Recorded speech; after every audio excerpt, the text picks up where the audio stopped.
क्या कभी तुमने किसी को फुल सीरियसनेस के साथ कुछ ऐसा करते देखा है जो बिल्कुल भी नॉर्मल नहीं है? कुछ ऐसा जिसे देख के तुम्हें समझ ही ना आए कि इस पे हंसना है या फिर क्रिंज फील करना है। आज का हमारा एनिमे कुछ ऐसा ही है। एनिमे का नाम है Tojima wants to be a Kamen Rider, और जैसा कि नाम में ही है, our protagonist Tojima wants to be a Kamen rider.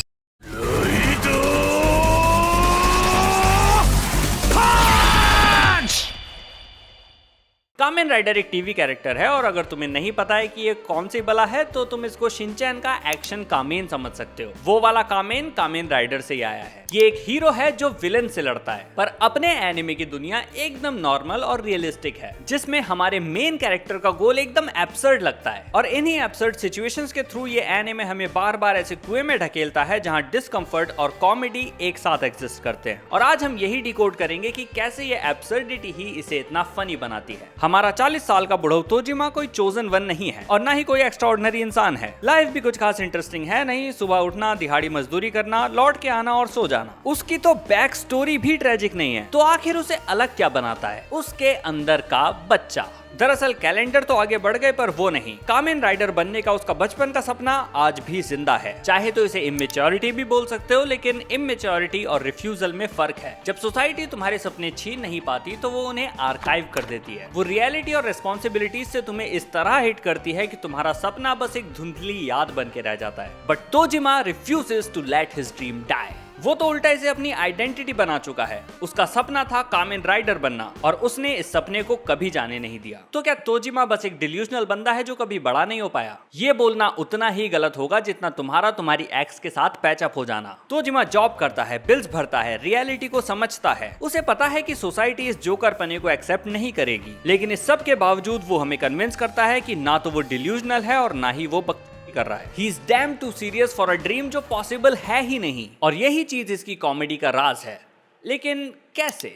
वो समझने के लिए चलते हैं जाने माने फ्रेंच फिलोसोफर केमस साहब के पास, जिनका कहना है कि हम इंसान जिंदगी में मीनिंग चाहते हैं, क्लियर गोल्स चाहते हैं, स्पेशल होना चाहते हैं। लेकिन इस दुनिया और यूनिवर्स को घंटा फर्क नहीं पड़ता कि तुम क्या चाहते हो। वो तुम्हारे लिए चेंज नहीं होते। और मीनिंग के लिए इस कभी ना खत्म होने वाली डिजायर को ही केमस कहते हैं एब्सर्ड। इसी एब्सर्डिटी पे अपना तोजिमा भी लाया करता है, लेकिन फर्क यह है कि वो सिर्फ बिलीव नहीं करता बल्कि उस पर एक्ट भी करता है। तोजिमा दुनिया के लिए चेंज नहीं होता, बल्कि वो दुनिया को अपने नैरेटिव से देखता है। ही बिलीव्स कि जैसी दृष्टि वैसी सृष्टि। उसके लिए एक simple construction site monster layer बन जाती है। एक छोटा सा मामूली सा क्राइम भी शॉकर अटैक लगने लगता है। शॉकर कामेन राइडर के विलन्स है बाय द वे। और तो और उसके लिए लड़की बचाना और वन लाइनर मारना कूल बन जाता है, जो कूल है भी। अब तक तो तुम समझ ही गए होगे कि तोजिमा कोई आम बंदा नहीं है। वो वर्ल्ड को जॉनरा में देखता है जिसमें कोई रैशनैलिटी या लॉजिक नहीं होता, जिसके कारण उसके और आम दुनिया के बीच एक द्वंद खड़ा रहता है। ये ड्रामेटिक हरकतें पहले वियर्ड या एग्जैजरेटेड फील होती हैं और बाद में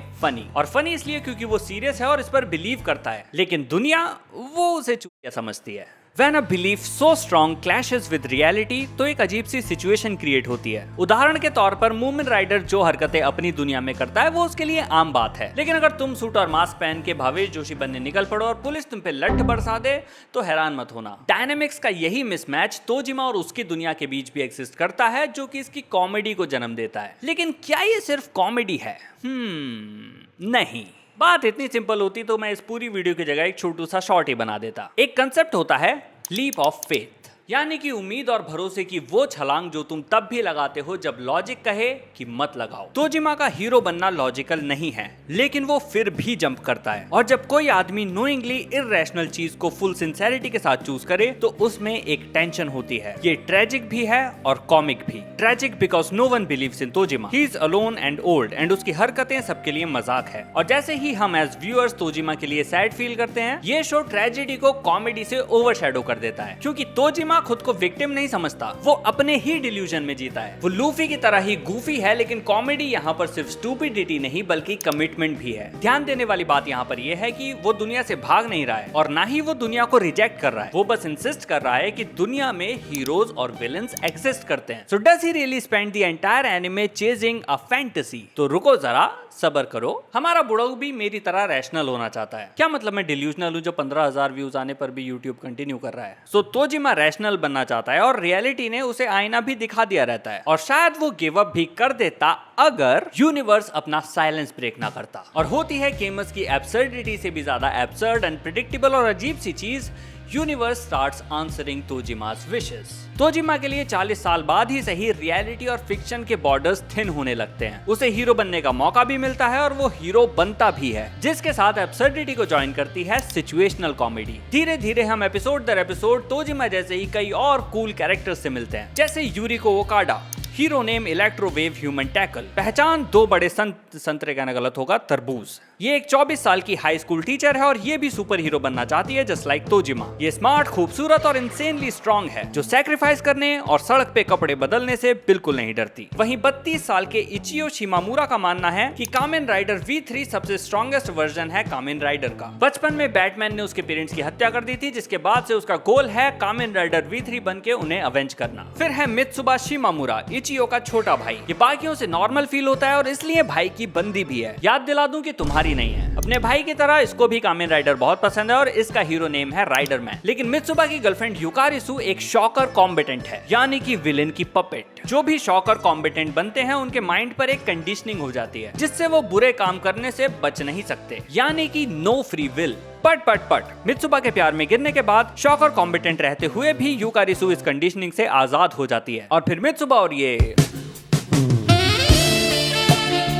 इन कैरेक्टर्स की अपीयरेंसेस के बाद एवरीथिंग चेंजेस फॉर तोजिमा। अब ये गेम तोजिमा अकेले नहीं खेल रहा है, वो जिस दुनिया को देखता है वो अब हकीकत बनने लगी है, which gives him the confidence की दिल्ली अब दूर नहीं।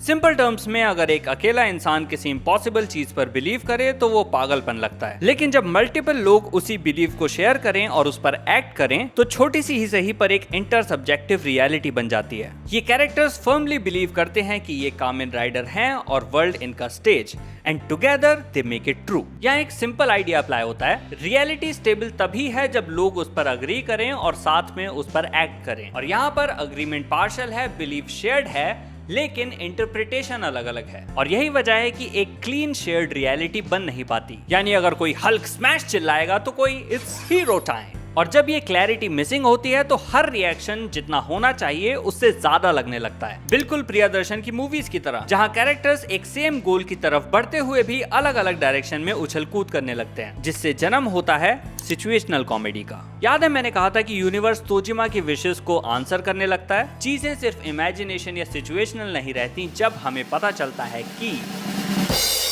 मॉन्स्टर्स सच में एग्जिस्ट करते हैं। तो मजाक का पात्र अब ये दुनिया बन जाती है जो अब तक इन नमूनों पर हंस रही थी। Jokes on you baby, monsters आ गए हैं, तुम्हारी फट भी रही है लेकिन पोज वो तो कूल ही देना है। स्टोरी जैसे जैसे आगे बढ़ती है ये शो इंडिविजुअल से सिचुएशनल और सिचुएशनल से रियलिज्म पर हंसना शुरू कर देता है, क्योंकि एक्सपेक्टेशंस और रियलिटी के बीच का गैप कभी खत्म नहीं होता। जहां नॉर्मल और एबनॉर्मल के बीच की लाइन ब्लर हो गई और अब हर मोमेंट और भी ज्यादा हिलेरियस और लाफेबल फील होता है। पर ये शो खुद को सिर्फ हास्य पर सेल नहीं करता, कॉमेडी होने के बावजूद। कहानी तुम्हें ग्रीफ, एंगर और लव जैसे इमोशन से भी इंटरेक्ट करवाती है। कैरेक्टर्स अनरीचेबल फील होते हुए भी ग्राउंडेड रहते हैं, और हो भी क्यों ना, आखिर हमारे अंदर भी तो बचपना है जो हमको इन कैरेक्टर्स से कनेक्ट करता है, जिससे हम उनके लिए उनके साथ सैड भी फील करते हैं, हंसते भी हैं और चीयर भी करते हैं। And all of this creates a memorable spectacled जो एक सिंपल सी बात कहता है, फक द वर्ल्ड। अगर खुली आंखों से कोई सपना देखो तो उसके लिए काम करो, बाहर जाओ, लोगों से बात करो, अपनी क्रश को कन्फेस करो, जो करना है करो, but don't let the world tell you what is possible and what is not. दुनिया को वैसे भी घंटा फर्क नहीं पड़ता, तुम कुछ करो या ना करो। ये भूतकाल में भी वैसी ही थी और भविष्य में भी वैसी ही रहेगी। सो तथास्तु,